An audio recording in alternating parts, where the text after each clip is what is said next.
AK-47s, RPGs, and bamboo traps. This is every weapon used by the Vietnamese infantry to win the war, starting off with assault rifles and carbines, AK-47.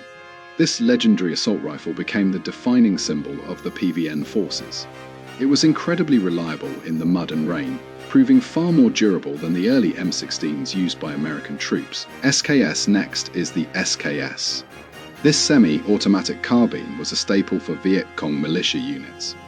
It was simple to maintain and provided effective fire against US patrols, even in the hands of less experienced local fighters. VZ-58. While this Czech rifle looks like the famous Soviet AK, its internal parts are actually quite different. It was known for being remarkably lightweight, which was a huge advantage when marching through dense terrain. Type 63. This Chinese rifle combined the best features of several different designs. It allowed for more controlled fire and featured a unique bolt-hold open mechanism that made reloading much faster during firefights. AMD-65. This Hungarian variant featured a short barrel and a side folding metal stock. It was designed for mobility, making it perfect for specialized units and fighting in very tight quarters. VZ-52. An early Czech rifle that originally used a unique 7.62 x 45mm cartridge. Many were later modified to use more standard ammunition to keep logistics simple in the field. STG-44. A true piece of history that found its way into the jungle. As the world's first true assault rifle, it still offered significant firepower and served reliably decades after it was first designed. Let's move on to submachine guns. K-50M, a local modification of a Soviet design.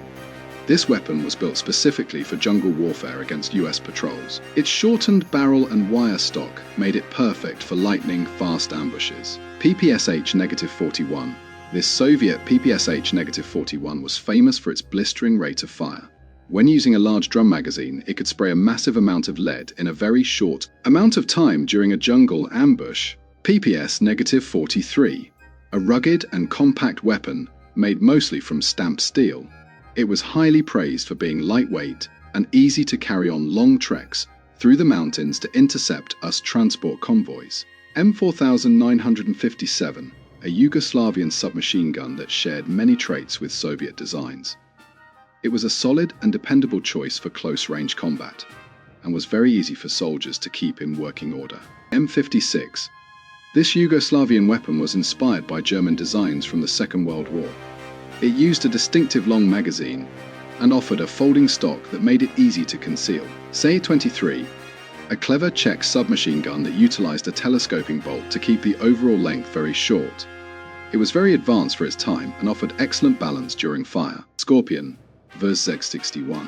This tiny machine pistol was designed for personal defense. It was small enough to fit in a holster but could unleash a rapid stream of fire if the user found themselves in a sudden close encounter. PM-63 rack. A Polish machine pistol with a very unique sliding mechanism.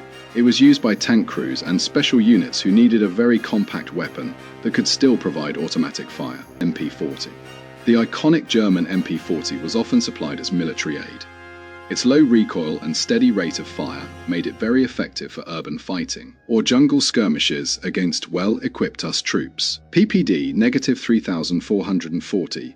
An early Soviet submachine gun that set the stage for later models. It featured a high-capacity drum and was a reliable companion for soldiers in the early years of the conflict. Moving on to machine guns. RPD. The RPD light machine gun was the backbone of squad level fire support. It was fed from a 100-round belt stored in a drum, allowing for steady suppressive fire against advancing American platoons. RPK. A beefed up version of the standard AK rifle with a much longer and heavier barrel. It allowed for more sustained fire without the risk of the gun overheating during long defensive engagements. TL-1.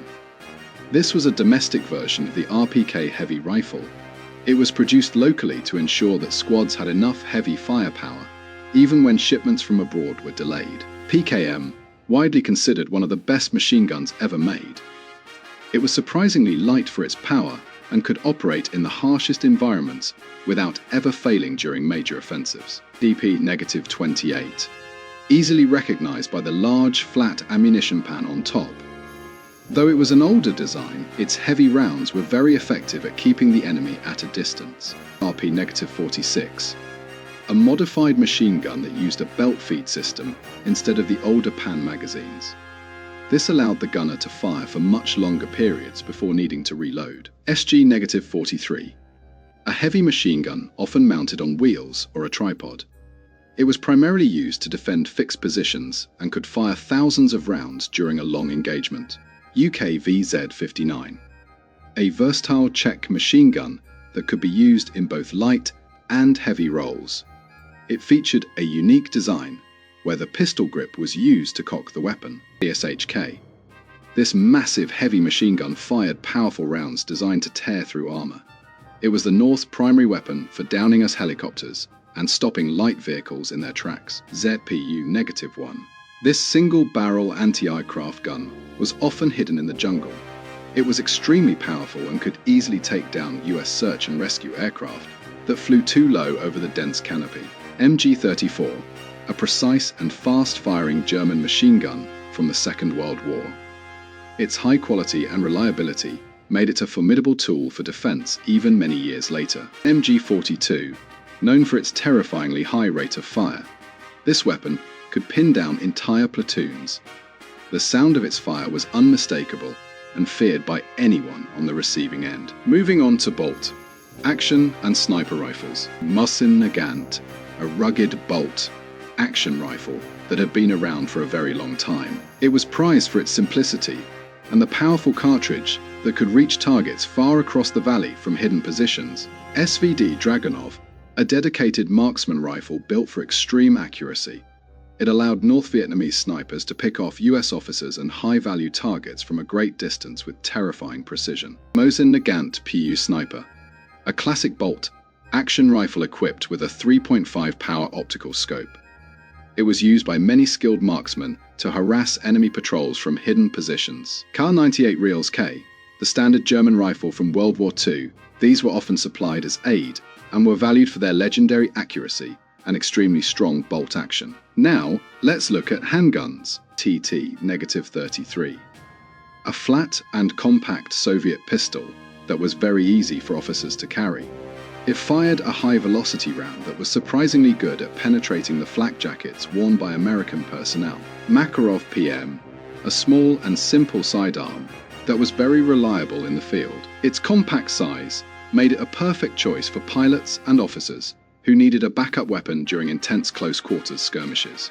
Stekin APS, this large pistol had the rare ability to fire in full auto.